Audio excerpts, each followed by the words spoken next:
Yeah, so apparently Homeboy, when he was 14, was abducted by aliens. He was 14. He lived out on his uncle's ranch out in Utah, about 100 miles outside of Salt Lake City, which is where I am now. His uncle had a cow slash horse slash donkey slash llama farm, and he used to love it there. You know, he greatly enjoyed it. You know, it kept him out of trouble, and he's getting his education. He apparently didn't have a good relationship with his mom and dad. I guess they were unfortunately abusive. So his aunt and uncle took him in to get him away from his mom and dad. But while he was there, he said about 2 months or so after he turned 14, he was out in the fields just looking up at the stars. Because, I mean, if you've ever been through Utah, especially the rural areas, there is damn near zero light pollution. So you can see crazy amounts of stars. If you could just pull off the side of the highway and just look up, and you'll be like, holy hell. So he's looking at the stars, and he said he saw what looked like a shooting star. And, you know, he makes a wish. You know, he's looking at it, just kind of enjoying the scenery. And then he sees what looked to be to him that same shooting star cut back the other direction. So, like, it shot across, faded away, and, like, a few seconds later came back across and faded away. And he was like, that's odd. What are the odds of that?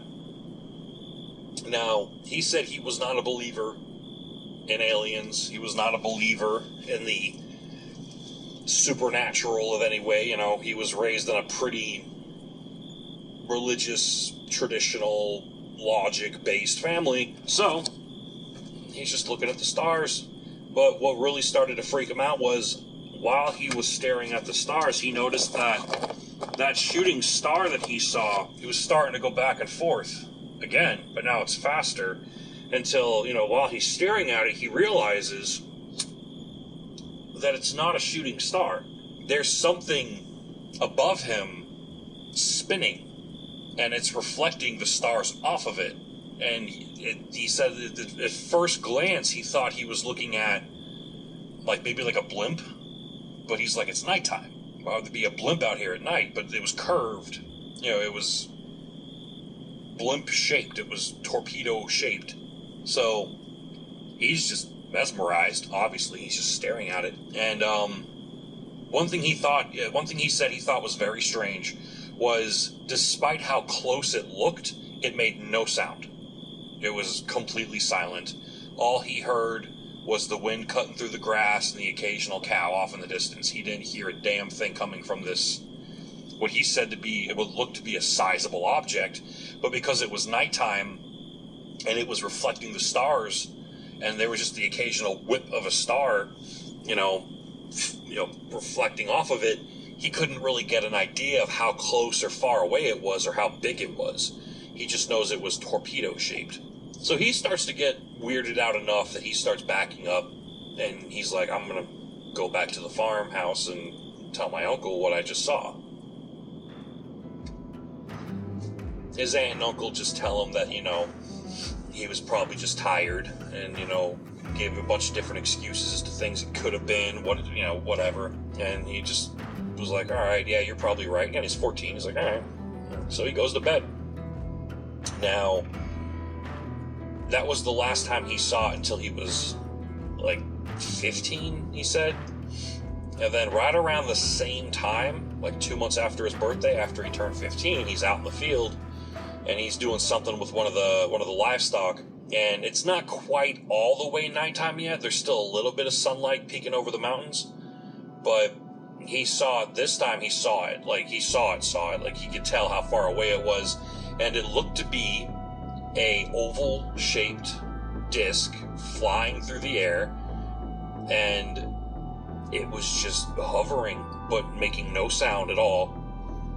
And he's just staring at it. He said it looked like a black hole in the sky. It was completely devoid of any color. It was jet black, or he almost said like matte black. Like, he thought it was strange because the first time he saw it, it was reflecting stars, but now that he was looking at it in the daytime, it seemed to not reflect light at all.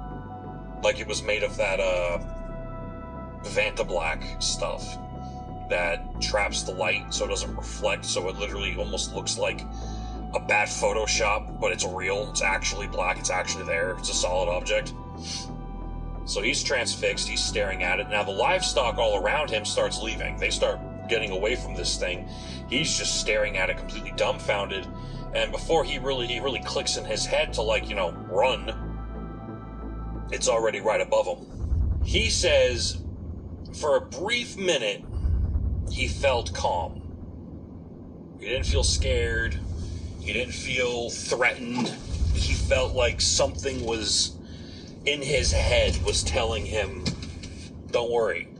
He says now he believes it was actually some kind of like psychic thing, or maybe some kind of pheromone or whatever that was being released that made him feel not afraid of this thing. So he didn't run. He just kind of stared at it like, ooh, pretty.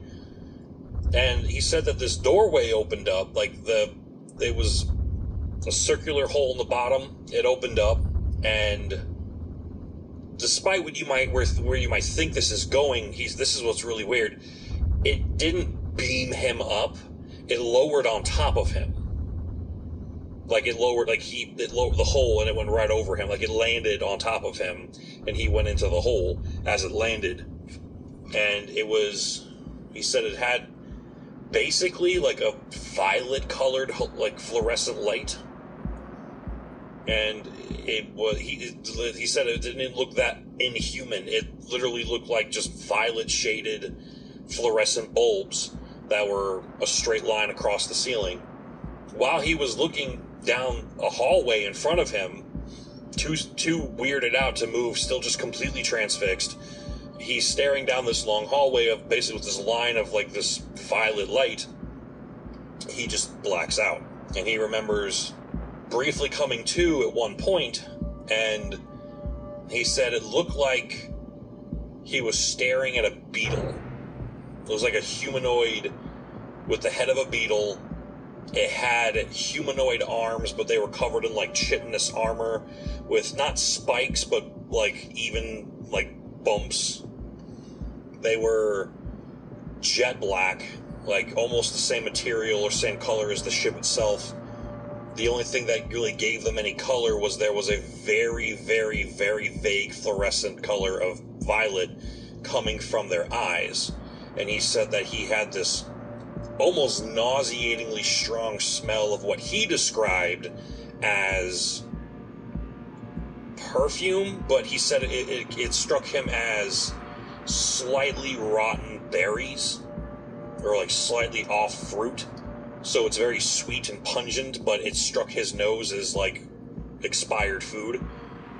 And he told me that, you know, after the fact, he believes that was the pheromones that these bug people were producing.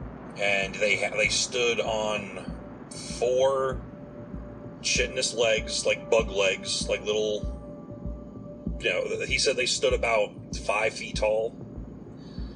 They weren't very big, but he noticed that when they moved in very jerky, abrupt motions, almost like they were glitching. It was weird. He said the only way he could describe it was like how dragonflies can like just teleport really fast in front of you, like, you know, they're moving, but to your eyes it's like they're moving so fast you can't even pick it up. It was like that. It's the best way he could describe it. He said it reminded him of like a chicken. So he blacks back out. He wasn't like on a bed or anything. He felt like he was just kind of standing there. And again, he didn't feel pain. He didn't feel discomfort. When he woke back up, he was laying in the field right where he was when he, you know, got a ship lowered on him, I guess you'd say. He did notice that they were missing a cow, but yeah. And the guy telling me the story, despite being homeless, did not strike me as being on drugs or, you know, weird. He struck me as a relatively well-spoken individual. You know, he didn't have any mannerisms of an addict, and trust me, I would know, of dealing with between private security work and then working in rehabs and halfway houses and all that. I can tell he did not strike me as anyone who was on something. His speech was well put together and articulate. I was actually surprised that he was homeless. I thought maybe he was just like hiking, or maybe he was just roughing it, or he was another trucker. But no, he's homeless. Apparently, his aunt and uncle passed away when he was 20, and his mom and dad took the farm and they booted him off of it. Basically, he lost his aunt and uncle within 2 months of each other, 2 or 3 months of each other, and his mom and dad inherited the farm, and they just threw him off of it, and now he's homeless. I'm like, that's really screwed up. I guess his aunt and uncle didn't have the presence of mind to put him on the will. Poor dude's just wandering the back roads of Utah.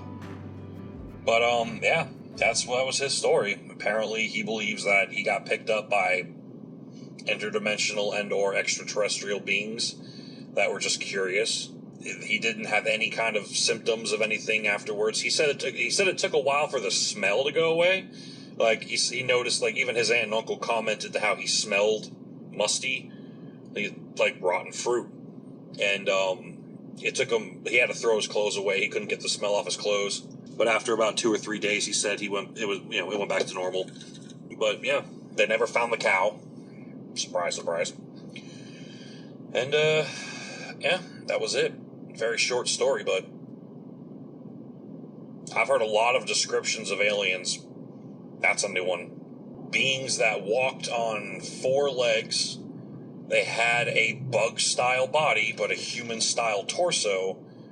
They had chitinous arms with fingers. He doesn't remember how many fingers they had. He's guessing 4. And they had beetle heads. They had mandibles, and they had, he said it sounded very similar to low squeaks, humming, and buzzing. He's assuming that's how they communicated. I don't know. Maybe he was just tripping out. I don't know. Again, I asked him, like, look, bro, like, level with me. I know you were like 15, so I was asking him, like, were you taking shrooms? Were you smoking some weed? Like, what were you doing anything? Were you drinking? He's like, no. I was raised to never touch any of that stuff. He's like, I was bone sober, had never done anything ever. Like, I didn't even, like, my uncle let me try a sip of his beer once. That's like the only thing. He said, even now, as an adult, I don't drink, I don't smoke, I don't do drugs, I don't even like taking ibuprofen. And I was like, well, damn, that puts out the theory that he was on something. So, there's my $10 story for y'all. Yeah, interesting. I've heard a lot of descriptions of aliens before. Never heard of any that sounded like that. But, have a great night, y'all. Or day. I don't know when you're watching this. But if you're listening while you're driving, I hope you enjoyed the story. Please drive safe. And if you are watching this while you're driving, get off your phone. Good night, y'all.